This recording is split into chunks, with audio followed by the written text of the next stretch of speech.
The Gnat and the Lion. Far, far away in a hot land called Africa lived a gnat and a lion.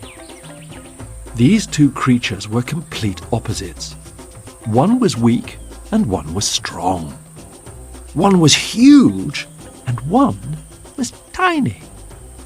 One was fierce and one was timid. They met one dark night, and this is what happened. The gnat had gone to sleep. He had made himself a swinging hammock on a blade of grass, and he was snoring gently. The lion was awake. He was hunting, and his roar could be heard in the distance. It woke the gnat. "What is that?" he asked. The lion roared again. The sound was even louder.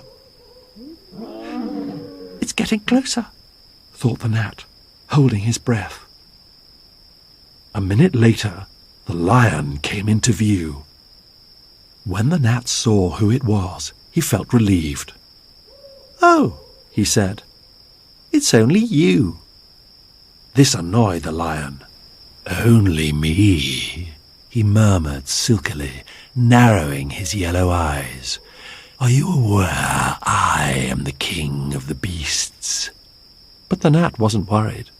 He opened his tiny mouth and yawned. "You may be the king of the beasts," he said, "but I can outwit you any time." The lion snorted. "Ha!" he said. "I could flatten you with one swipe of my paw." The gnat stood up on his spindly legs. "Go on then," he said. The lion raised his paw above his head and brought it down as hard as he could. The gnat jumped out of the way. "Missed," he said. Humming a little tune, he began buzzing round the lion's head. "Zzz, zzz, zzz, diddly diddly dee, zzz, zzz, zzz, try and catch me." The lion was furious. He twisted his head this way and that. He snapped, he snarled, he swirled his tail, he swiped with his paws. But the gnat was too nimble. A thought came into the lion's head. "If I keep perfectly still, the gnat will settle down, and I can pounce." But the gnat didn't settle down. He acted quickly. He flew straight up the lion's nose and began to bite. Roaring with pain, the lion shook his head. He stuffed his claws up his nose. The gnat pulled the hairs inside the lion's nostrils. "Make me the king of the beasts," he called. "Never!" roared the lion. The gnat bit him again. The lion's nose began to swell. He could hardly breathe. "Say it," said the gnat. "Say, the gnat is the king of the beasts."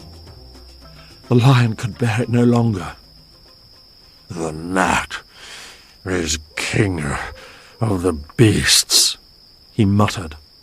His face hurt, his nose was running, his eyes were watering. Without saying another word, the once proud lion turned and disappeared into the long grass. The gnat was full of glee. "I am the smartest creature that ever lived," he boasted. He began looking for a new place to make his home. He wanted something soft and comfortable. Ahead, draped over a bush, was what looked like a white, lacy shawl. "That's perfect," said the gnat, and he wrapped himself in it. At first, the gnat didn't notice a small creature moving swiftly towards him, climbing delicately over the lacy threads. When he did, it was too late. "Hello, gnat," said the spider. The gnat tried to fly away, but he was stuck. "You can't harm me," he said. "I'm the new king of the beasts."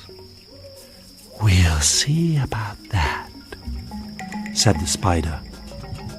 And he ate the gnat for his supper.